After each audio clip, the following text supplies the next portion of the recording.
તમે ત્યારેય કરીને એક પછી 50મા વર્ષે કરી, જે હજી પણ તમે કરી રહ્યા, તો એ વિચારનું મૂળ શું હતું? કારણ કે તમારું જે આવકનો સ્ત્રોત છે એ જ તમારા કાર્યક્રમ ને તમારી કલા છે. કાર્યક્રમ સિવાય કાંઈ નહીં. હા, અને હવે તમે એ બધું જ એક રૂપિયો દાન કરી દો છો. 12 કે 13 જેટલી સ્કૂલો બંધાવી છે. 12મી સ્કૂલનું ઉદ્ઘાટન આ 24મી ઓક્ટોબરે છે.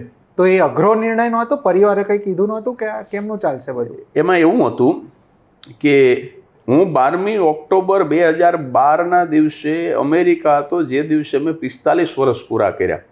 અને તે દિવસે કુદરતે જ એવી ગોઠવણ કરી કે ગામથી દૂર એક મોટેલની અંદર આખો દિવસ હું એકાંતમાં રહ્યો. ન કોઈ મળવા આવ્યું, ન કોઈ વિશ કરવા, અને મારે કમ્પલસરી એકલા રહેવું પડ્યું. હવે બે શબ્દ છે, લોનલી અને અલોન. એકલતા અને એકાંત. એકલતા માણસને પાગલ કરી મૂકે, એકાંત માણસને ડાયો કરે. એટલે તે દિવસે ભગવાને એવી વ્યવસ્થા કરી કે મારે એકાંતમાં રહેવું પડ્યું આખો દિવસ. અને એક વસ્તુ બહુ ચોક્કસ છે, તમે આખી દુનિયાનો સંગ કરી શકો, તમારી જાતનો સંગ ન કરી શકો. કારણ કે બીજા આપણા માટે ભલે ગમે તે માનતા હોય, પણ આપણને ખબર છે કે આપણે કેટલામાં છીએ.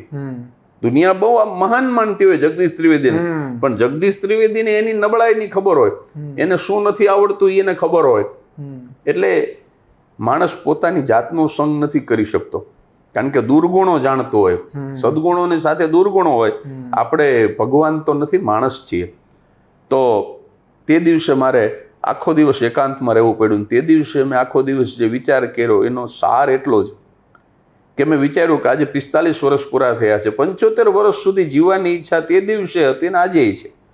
તો મેં કીધું 75 વર્ષ સુધી જીવું, વધારે બીજા 35 વર્ષ સુધી આવી જ રીતે દોડ્યા કરું તો શું થશે?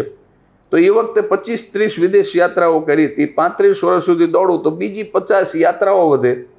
એ વખતે કંઈક 25 પુસ્તકો લખ્યા હતા. 35 વર્ષમાં વર્ષે એક પુસ્તકની એવરેજ ગણો તો 35 પુસ્તકો વધે.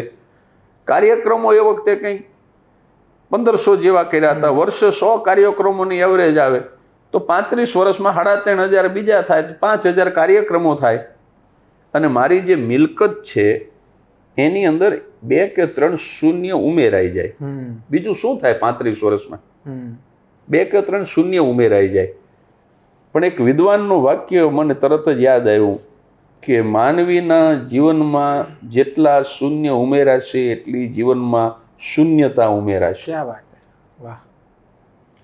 જો તમારે ખાલી ન થવું હોય, જો તમારે ભેરા રહેવું હોય, તો પદ, પૈસો અને પ્રસિદ્ધિ આ ત્રણેયનો ત્યાગ કરી દો.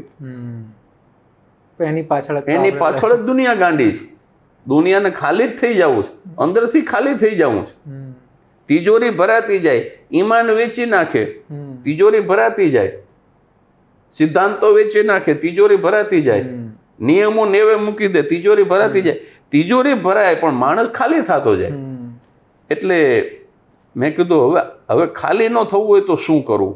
શૂન્યતા ન વધે જીવનમાં એના માટે શું કરવું? જીવન ભર્યું ભાદરું રહે એના માટે શું કરવું? અને પછી આખા દિવસના એ મનોમંથન પછી મનોરંજન કરી લઉં છું, મનોમંથન કરી લઉં છું, સમજપૂર્વક સમષ્ટિનું સમાલોચન કરી લઉં છું. અને વલોવીને હૃદય હું આત્મસંશોધન કરી લઉં.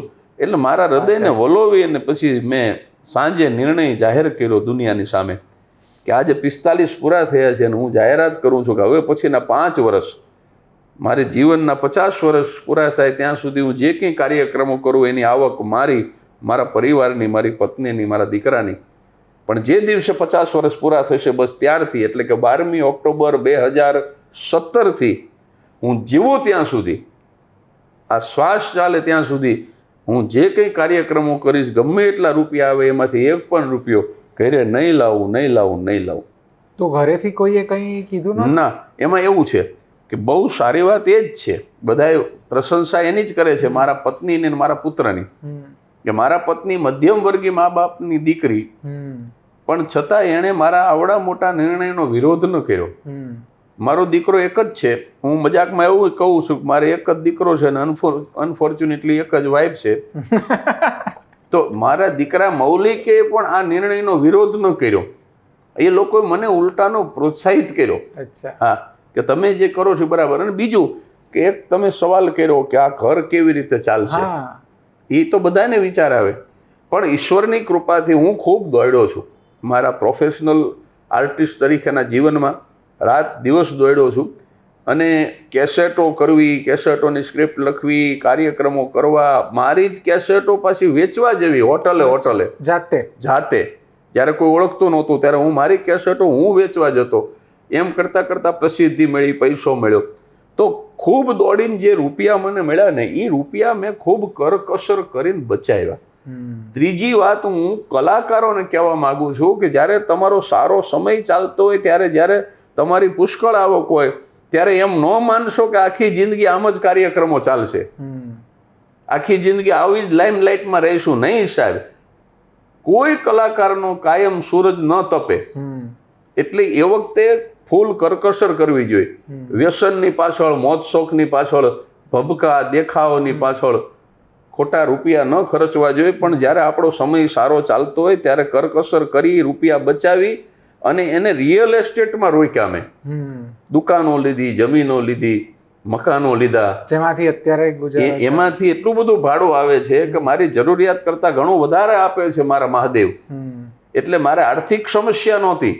એટલે પરિવારને એ વિરોધ, જે માણસ સંઘર્ષ કરતો હોય એમ ક્યાંક મારે નિવૃત્ત થઈ જવું છે તો પરિવાર વિરોધ જ કરવાનો કે ખાશું શું.